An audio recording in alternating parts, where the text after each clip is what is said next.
Urhobo in Nigeria moye. Ono Mary Chief Doctor Okpan Arhibo, the President General of Ukokori Bedi Urhobo immortal musician.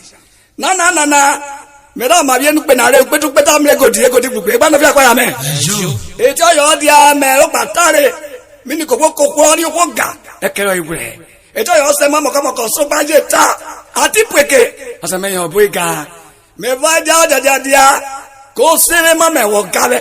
Wo ba ga le na. E ro wo ka me ko we ko won yin. Kokko da na ipogbuwe. O ge na ka ipogbo ro ye ya. Ada sa mi ko fo ga vlog ne. E ti ko yo ta lo. That's a man. I want to go. I'm a man. I rest look your quay. Are you sure mini? I'm moving your guy. Kaira Gavetian. Or Gavan, I made a come a memo. Okoponaroko. Eh, lock you. Sa baba. Oh, Kuama man. Yo baba. Nigere Shigwe. Bevwe gwelo seme. Make a hero walk away. Obo watane. Wawa Karen me Jammy Kiko, me that damn Kiko, what that done. Ne, erola me da ke kokko ko mu yin na mo be cha wo ki to yin ise o erola mo ko nekere ami jo yin na otio obo itoko aya ga atoko oyin baba mo me akpona won re na ku mo yin re du mo ise e ma wo bi wo re ra ise kemu wo gobote e jo wu ke kero kya ise o ko agbo da no yin mi kewe oyo si yin mi ko otio yin mo me jo tito ni we wa keri o otio yin wo feri are kakaka ikwe ipakute irekere yo awoja minyoni yo bituka pore na okwo giri Manuel abeke aizomo lo se gale ojo gale na no ne Akpona mena o sin yen yana arugbo bo buru ji kese blogi o se ro ogene obuko ikweje loki okwe mama Bevwe ero na me ko we no otio yin baba obo me ko we na ito ya je ka mi ko je ka gawe mama la je ri ero mo ka Manuel abeke oyan emenu wora ọ̀pọ̀ ẹ̀yọ́ mo di rẹ̀ ikú dárò tánù yẹn kó náà bá ní fi àpáyà mi mi mú nèbi yọ. Ugo funu le o ṣe akọrọ sìgẹ o ugo funu le o ṣe akọrọ sìgẹ ugo funu le o ṣe akọrọ sìgẹ o ugo funu le o ṣe akọrọ sìgẹ ugo na funu le o ṣe akọrọ sìgẹ ugo funu le o ṣe akọrọ sìgẹ ẹgbẹ́ mi níyò. Ugo funu lo jakaro siga. Gola funu bibi Ugo funu le o jana koro siga o. Ugo funu le o jakaro siga. Agba mere le ododo gboge raga ile o. Ugo funu lo jakaro siga. Ani dani nene o jana koro siga. Ugo funu lo jakaro siga. Miniyo. Ugo funu lo jakaro siga. Chayo ba. Yo gweri mi amodi re o. Igo daru tanu yan ikono. Ogweri bi amodi re igo daru tanu yan ikono. Ani do ani nene mi go daru tanu mu yan ikono ato. Ogweri bi amodi re igo daru tanu yan ikono. Ineno mi go daru tanu mu yan ikono. Ogweri bi amodi re igo daru tanu yan ikono. Ugo ineno. Ololo imama koyese o mi Arhibo la ke na be ma fe ya weke kokwo lo re iwo meta be wo yo ne mo o le yo na ye wu mu shi ko ya ito e Arhibo le moga e ko ya ye bono twe ifa ke ro cho ina wa do we gbe yo na ye atore le kuru re meta ri o koyese ifa ke ro cho ina wa do Bebe yo na ye, atole le kulu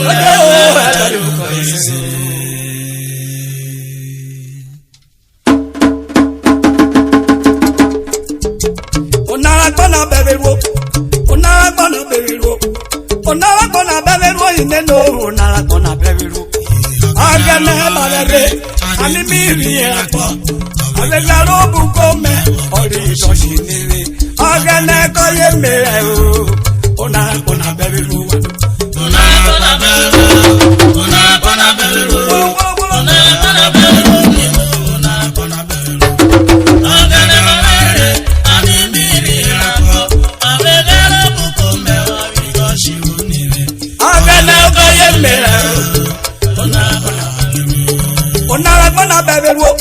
Ona Akpona Bevwe. Ona Akpona Bevwe. Mi ne no Ona Akpona Bevwe. Agana Agbo. Ani mi beri Agbo. Obeda bo buko me. Obi toshibu niwe. Agana me ko ye mere o. Ona Akpona Bevwe watu. Ona Akpona Bevwe. Ono. Ona Akpona Bevwe. Ajayo Ona Akpona Bevwe. Ojene ma. Ani beri Agbo. Obeda bo buko me. Toshibu niwe. So no blue weather in me.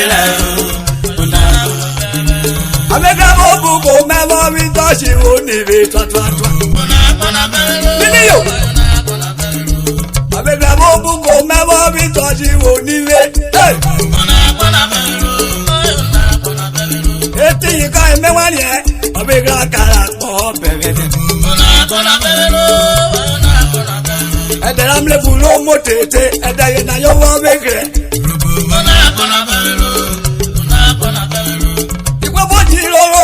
De bojiro rumenu Aveda woku kome obi toji woni be twa Agenela moko ya po wagenela je pa Miniyo Agenela moko ya po wagenela je pa bebe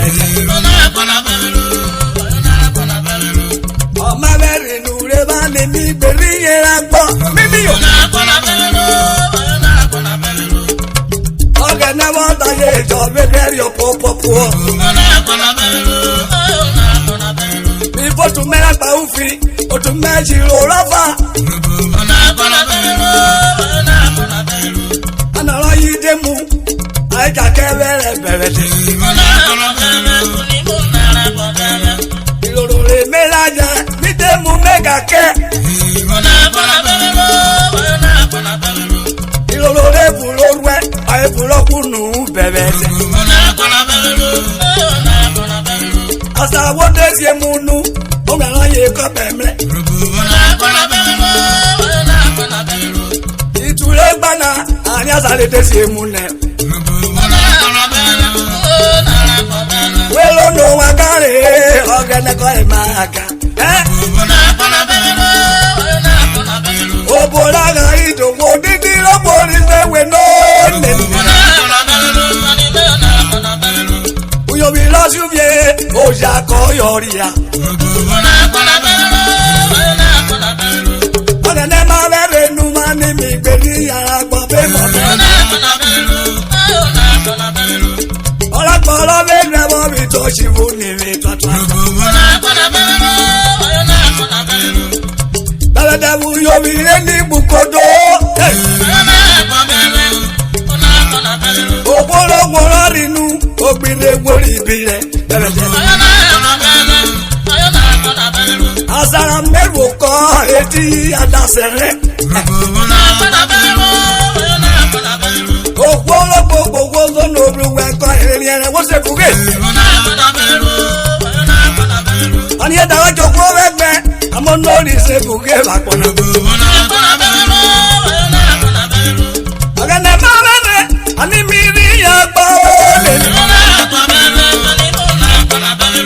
Avera obu ko mewo bi toji bu no yo bi ko wa beke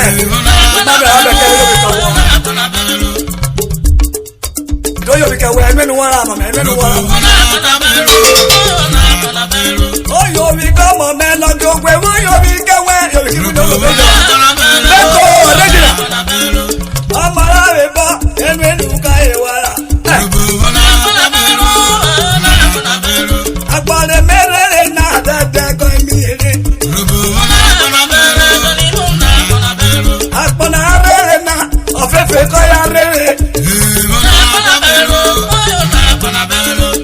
Edeji gegbo ofefe ko ye sipo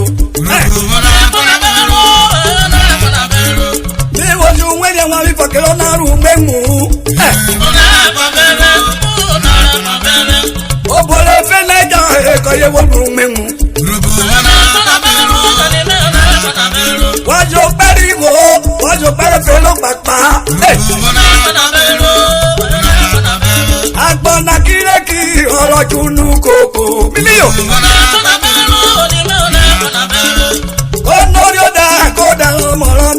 million. Million we won on the Christmas hour now.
Asaru wesi nuwage never kumama. Akpona na omlele memlele yowiri. Uriya bela madafe ifo kiru kekia. Wenu nurako wabasi kono jao. Lọ́kì ọba sí ìwé ló mú mi àgbàro. Ìlọ́kìdá ló wọ́n rí ọjà, oméjì sí olùjà. Ògbó olóògbò pòwe òyìnbó lọ́yọ̀ òdì o. Sọ ní èlú ògbó ọ̀hánwó pẹ́. Ọyẹ náà méjì sòdẹ̀ náà, ó jí sí kó olùjà yóò fi kọ́wọ́. Asaru wosinu osono bi wepo kowe. Oji obi kowo adubie moto semenu wa. kó wẹ̀rẹ̀rin ọgbẹ́ mi múri abẹ́rẹ́ lé. ìbọn tètè ọmọ abùkù burúkẹ́ ní agbárò. nàrà ló bá jí eruwe ẹnu ẹnu ká ẹ wọra. àtúndẹ̀rọ̀ mi ní ìrẹ́bẹ̀ tí náà gbọ́ lọ́rin ní wa o. mílíọ̀ wọ́n.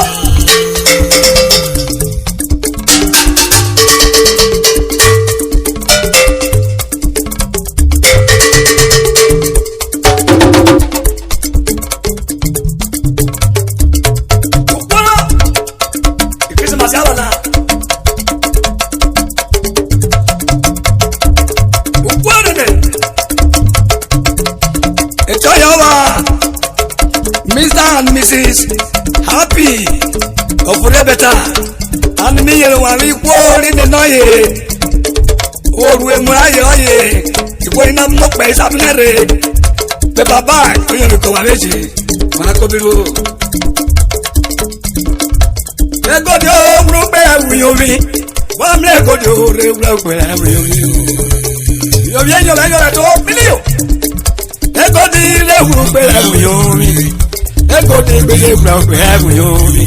Kùgbẹ́ kùgbẹ́ yàmúlẹ̀ ekoti lè rúpẹ́ o. Ekoti gbàgbẹ́ kùgbẹ́ kùgbẹ́ yàmúlẹ̀ ekoti ó ekoti gbà òpè o. Ó gbà òpè rẹ̀. Ó gbà òpè rẹ̀. Pàmò àdó ìnẹ̀nù. Yẹ́yọ́ ìnẹ̀nù rẹ̀ o. Ekoti lè rúpẹ́. Only one that you play with me. Who better than the other country? Oh, no, why? You be going away. And then you're at all. In the deal of what you got me. I'll give you the Sametama. You got to get me. Get up a room of Okolo. Ajájúlé pẹ́ o, òdòdó kùjẹ́ lọ́gà rẹ̀ o, ìpẹ́rù ní mẹ́wọ́ jọ̀wọ́ nù o, ọlọ́dúnlé bùgbé dúró lòjọ́ o ma. Ọkọ̀ délé wẹ̀rù, owó bọ́ọ̀lù ọkọ̀ sẹ́rù ẹ̀ bọ̀ o, ojú náà jù náà nínú sọ̀rọ̀ kan o, mímí owó rẹ̀, òṣèlè dẹ́sẹ̀ nù kan bí lóko, ìrìn ẹgbẹ̀rẹ̀ ọkọ̀ rẹ̀ o. Dídí lọ́wọ́ fọ́lá àwọ̀rẹ̀ mílíọ̀. Ọlọ́wọ́rẹ́ bọ̀rẹ̀ lẹ́ o. Agbọ́mẹ̀ kiri kọ̀dá o. Ó máa rí ẹ̀rẹ̀ yọmí kọ̀kọ̀ o. Oyè ká mọ̀ mọ́ abẹ́lẹ́bẹ́ o. Ọyìn mi sì ṣe mọ́ndé náà ó ti tẹ̀. Ìyàmọ́ ló ti gbé káwọn kó pàjọba ẹ̀mẹ́nu wá. Oyè kì í gbé yàwé jọ ẹ̀mẹ́nu wá. Ee bẹ́tà àrí oyè kọ̀ wọ́. Original violence. Mary Jane Emenuwara Mr. and Mrs. Koloko Èmi ní Urhobo Abọ́ọ̀lù léwúre ọ̀rọ̀ Ọ̀gẹ̀rẹ̀ àtúndé omi ìpè o Létí náà rọrọ̀ ìnù Púpọ̀ lẹ́lẹ̀ Púpọ̀ lọ́kẹ́ tó máa wá Ọmọ òkògbé Àbíkọ̀lápọ̀ Dígẹ́ wọ́n nínú àbọ̀ Púpọ̀ lẹ́lẹ̀.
amarebo oyo bikikwi ne uro beje alopo po mama mi oyo wotio beta chekere mulupe